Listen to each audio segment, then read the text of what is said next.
a un nuevo capítulo del Magazine Jurídico. Mi nombre es Daniela Martínez y junto con Gabriel García abordaremos el tema del derecho a la libertad de expresión. Mencionaremos fundamentalmente dos elementos normativos que lo integran, sus características, límites e importancias para el Estado democrático. Este es un derecho complejo, pues comprende múltiples derechos. Nuestra jurisprudencia, orientada por los postulados internacionales, menciona 11 diferentes derechos, según la sentencia C-391 del 2007, entre los cuales están la libertad de información y la libertad de expresión en sentido estricto, los cuales son derechos conexos y son los que abordaremos en este episodio.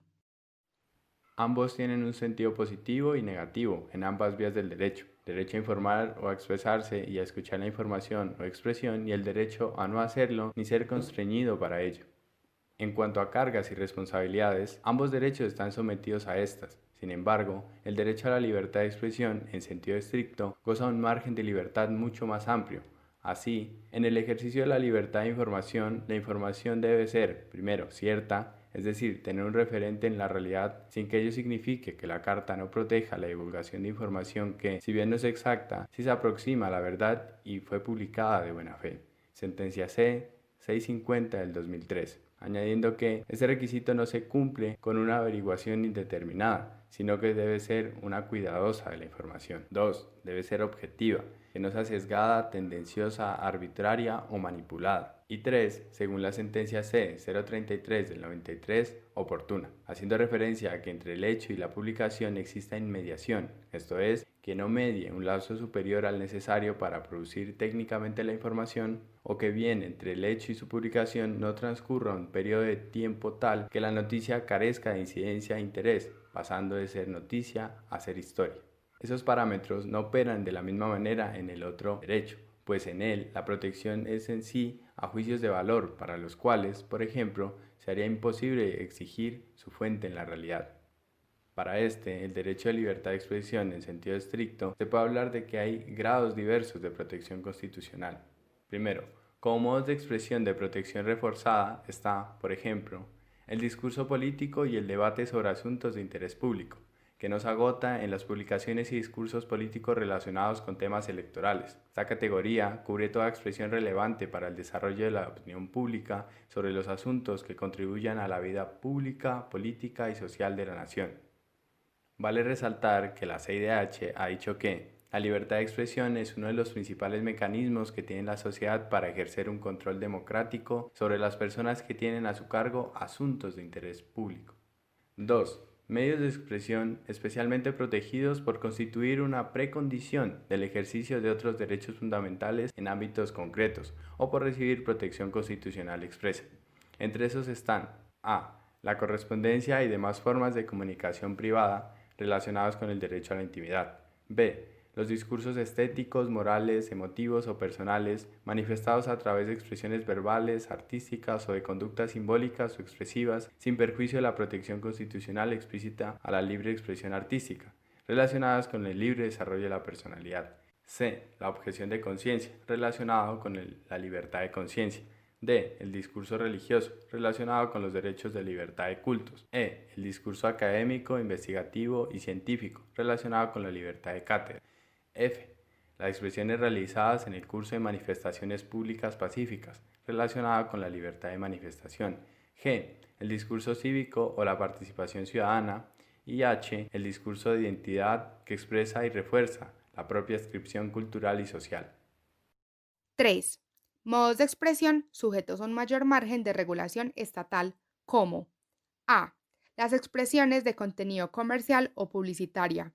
Este, por el hecho de que no es abarcado totalmente por el derecho de expresión, sino por la libertad económica, que se somete mayormente a la regulación de la Constitución económica.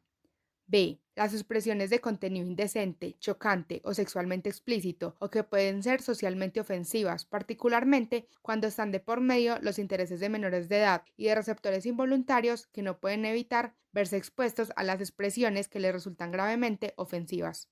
Sin que se ignore la libertad constitucional de expresión en estricto senso, protege tanto las expresiones socialmente aceptadas o celebradas, como las que son consideradas inofensivas o dignas de indiferencia, así como las que son inusuales, alternativas o diversas.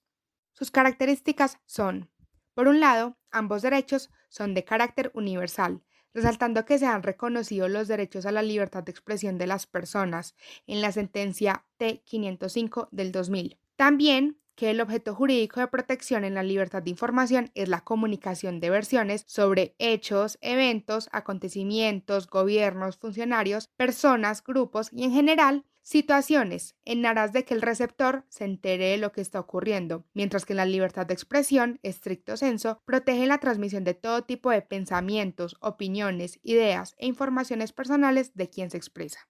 Y en la tercera característica son derechos de doble vía o dimensión, una personal y otra colectiva. En el primero se encuentra la libertad de informar y el derecho a la información, es decir, el derecho subjetivo de la persona para difundir una información sin verse sometido a una coacción externa desproporcionada y el derecho fundamental que tiene toda persona a ser informada e informarse de la verdad para juzgar por sí misma sobre la realidad con conocimiento suficiente. En el segundo, la libertad de expresión en sentido estricto es el derecho subjetivo a expresar el pensamiento y opinión personal y en su dimensión colectiva, el derecho de todas las personas a recibir tales pensamientos, ideas, opiniones e informaciones de parte de quien las expresa. La Corte, en la sentencia C-391 del 2007, ha dado protección tanto a, abro comillas, expresiones inútiles, anodinas, impulsivas, carentes de importancia social o inclusive contrarias a las prácticas sociales y a las verdades recibidas, o a las ideas expresadas por una persona que no correspondan a las creencias de la mayoría, sin importar qué tan molesta, equivocada, provocadora, revolucionaria o inmoral pueda ser la idea expresada. Cierro comillas. Sin perjuicio de lo anterior, hay un consenso internacional sobre expresiones prohibidas, las cuales son, primero, la propaganda en favor de la guerra; segundo, la apología del odio nacional, racial, religioso o de otro tipo de odio que constituya incitación a la discriminación, a la hostilidad o a la violencia contra cualquier persona o grupo de personas por cualquier motivo; tercero, la propaganda infantil; y cuarto, la incitación directa y pública a cometer genocidio. ¿Cómo diferenciarlos? Colario de lo anterior, no puede impedirse que en un dramatizado se formulen conjeturas sobre el suceso, siempre y cuando ellas tengan un sustento razonable a partir de la información suministrada, pero tampoco desconoce la Corte que resulta complejo fijar tajantemente una distinción entre hechos y juicios de valor para determinar si se está frente a la libertad de expresión o si por el contrario se hace uso del derecho a la información. Por lo mismo, corresponde al juez explorar las particularidades de cada proceso y a partir de una apreciación objetiva del reportaje o del relato, de la finalidad perseguida, de las características del medio, así como de la forma en que es utilizado y presentado a un auditorio, establecer de qué derecho se trata y con estos criterios desarrollar la valoración jurídica. Todo esto según la sentencia SU 1723 del 2000. ¿Y qué pasa cuando colisiona con otros derechos? Para el derecho de libertad de expresión estricto sensu, la Corte ha dicho que, salvo las cuatro expresiones prohibidas ya mencionadas, tienen a su favor la presunción constitucional de cobertura por la libertad de expresión y la presunción correlativa de inconstitucionalidad de toda limitación a la expresión, bien sea legislativa, administrativa o judicial, y se aplica en principio en tanto presunciones de hecho a toda forma de expresión humana. Y para el derecho a la información ha dicho que tiene preferencia prima facie sobre los derechos fundamentales que protegen la esfera privada de los individuos, ya que entre el daño que puede causar un ejercicio erróneo de la libertad de informar y el daño que puede generar una restricción a la libertad de información para evitar tal daño, el ordenamiento constitucional asume el primer riesgo como preferible. Sentencia SU 1723 del 2000. Sobre la censura. Esta está expresamente prohibida en el ordenamiento internacional y nacional, de manera perentoria, sin matices, sin excepciones y sin confiar al legislador la regulación de la materia, ha dicho la Corte. La prohibición no puede ser ejercida por ninguna autoridad sin importar su jerarquía o posición dentro de la estructura estatal, ni por función estatal que ejerza. Está prohibida de donde provenga. En ese orden, la Corte ha dicho que existe una presunción de conformidad con la Constitución de toda opinión, la cual ha de ser protegida mientras no se adopte decisión judicial, sentencia T-213 del 2004, y también que se diferencia las responsabilidades ulteriores por su indebido ejercicio, las cuales deben ser previas, claras, precisas y deben tener un interés legítimo. Así, deben respetar la Constitución y no afectar el núcleo esencial de estos derechos. Por último, La censura tiene un amplio espectro, pero se puede mencionar que puede tener un contenido negativo, es decir, obstaculizar el flujo comunicativo o prohibir ciertos contenidos, o puede tener un contenido positivo, es decir, exigir que se introduzca información o contenidos imponiéndolos. Y además, que se ha dicho que el control previo es la censura más aberrante, pero que no es la única. Así, la Corte ha tipificado 4 formas proscritas de control previo de la libertad de expresión, las cuales son el control previo sobre los medios de comunicación y su funcionamiento, el control previo sobre el contenido de la información, el cual en todas las modalidades de censura está prohibido, según sentencia C-650 del 2003. 3. El control previo sobre el acceso a la información y 4. El control previo sobre los periodistas. Consecuencia del desborde del derecho a la expresión frente al derecho al buen nombre y a la honra. Lo siguiente será de acuerdo con organismos internacionales como la OEA, la Corte Interamericana de Derechos Humanos y la ONU, los cuales han dicho que si después de una evaluación del caso resulta la existencia de un daño, debe seleccionarse la medida de responsabilidad menos gravosa posible para la libertad de expresión con miras a reparar el daño. Primero, recurrir al derecho de rectificación o respuesta, que está previsto en el artículo 14 de la Convención Americana de Derechos Humanos, así como en el artículo 20 de nuestra Constitución Política. Segundo, si esta medida resulta insuficiente, se puede acudir a medidas más gravosas, a la responsabilidad civil, siendo claros estos organismos en que la responsabilidad penal debe responder al principio de última ratio, puesto que de no ser así, el ciudadano sufrirá inhibición, silenciamiento o autocensura como resultado de la intimidación que genera la posibilidad de una sanción penal, y del mismo modo que la sanción pecuniaria debe ser estrictamente proporcional a los daños reales causados y la ley debe dar prioridad a la utilización de una gama de reparaciones no pecuniarias, ya que de no serlo, la responsabilidad civil puede ser tan o más grave que la responsabilidad penal.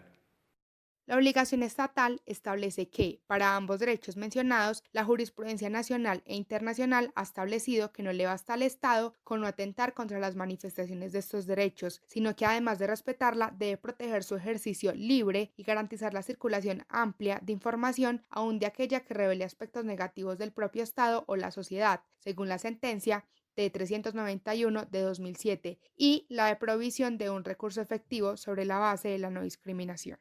Como ejemplos de la protección dada a algunos elementos normativos de este derecho, como el de difundir la expresión, sean estas habladas, escritas o en cualquier otro lenguaje, se puede mencionar que la Corte Interamericana de Derechos Humanos en López Álvarez versus Honduras estudió el caso de un miembro del pueblo indígena Garífuna de Honduras, quien se encontraba preso.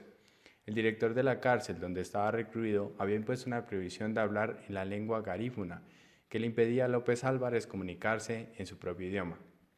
Para la Corte Interamericana de Derechos Humanos, ello configuró una violación de la libertad de expresión protegida por la Convención Americana. Ella dijo, uno de los pilares de la libertad de expresión es precisamente el derecho a hablar, y este implica necesariamente el derecho de las personas a utilizar el idioma de su elección en la expresión de su pensamiento. La expresión y la difusión de pensamientos e ideas son indivisibles, de modo que la restricción de las posibilidades de divulgación representa directamente y en la misma medida un límite al derecho de expresarse libremente. Por otro lado, como ejemplo del elemento normativo según el cual se tiene derecho a poseer información y expresiones, sean escritas o en cualquier otro medio, se puede mencionar el caso Tarcisio Medina Charri versus Colombia. En resumen, policía en Huila realizó una requisa para ubicar a quienes no llevaban consigo sus documentos de identidad. Testigos vieron que agentes detuvieron e introdujeron a la patrulla al señor Medina junto a otras personas. Al llegar a la estación, según los otros detenidos, el señor Medina se bajó de último y al poco tiempo no supieron nada de él. Esa fue la última vez que se miró y nada se supo de la suerte que corrió después de esa vista. La comisión se preguntó la causa de la diferencia de suerte corrida por el señor Medina frente a los otros detenidos, los cuales luego fueron liberados, y encuentra que no parece haber motivos, salvo el hecho de que la policía estimó que él tenía consigo periódicos comunistas, es decir, que la diferencia se debió, en parte, a que tenía consigo ese material. Para lo cual, la Corte dice que, al tener consigo un periódico comunista para su distribución o uso personal, el señor Medina ejercía su derecho de buscar, recibir o difundir informaciones e ideas. Cuando los agentes del Estado se desquitaron con él como consecuencia de su ejercicio de ese derecho, violaron el parágrafo 1 del artículo 13 de la Convención Americana. Y en efecto, el Estado colombiano fue declarado responsable de violar ese junto con muchos otros derechos. Su importancia para la sociedad.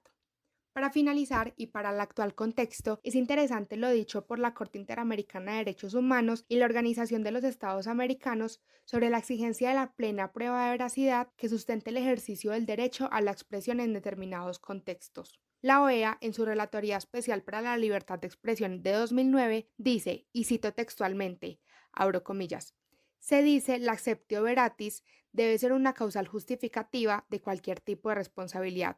No puede ser la única causal, pues basta con las aservaciones cuestionadas resulten razonables para excluir la responsabilidad frente a afirmaciones con interés público actual.